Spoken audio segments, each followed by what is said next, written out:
Bunda Korla resmi dilaporkan ke polisi karena dianggap terlalu vulgar. Pengacara Farhad Abbas resmi melaporkan selebgram Bunda Korla ke Polres Metro Jakarta Selatan.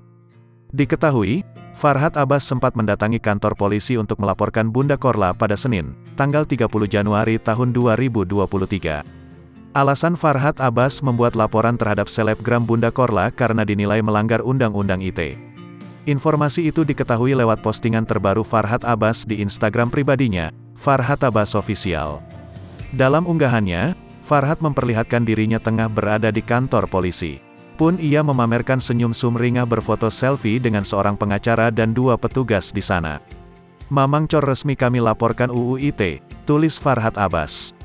Ia turut menuliskan waktu kunjungannya dalam keterangan, hingga menyematkan lokasi Polres Metro Jaksel dalam postingannya.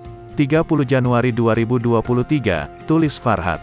Sebelumnya, Farhad Abbas sempat melayangkan somasi pada Bunda Korla, lantaran sang pengacara menilai unggahan Bunda Korla di media sosial dianggap terlalu vulgar.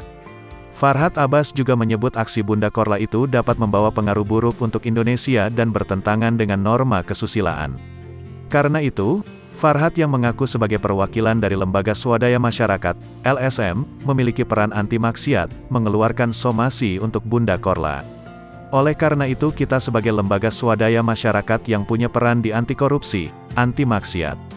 Kita membuat satu somasi, kata Farhad Abbas dikutip dari kanal YouTube Intens Investigasi. Dalam somasinya, ia memberikan waktu 4 hari untuk menunggu permintaan maaf Bunda Korla.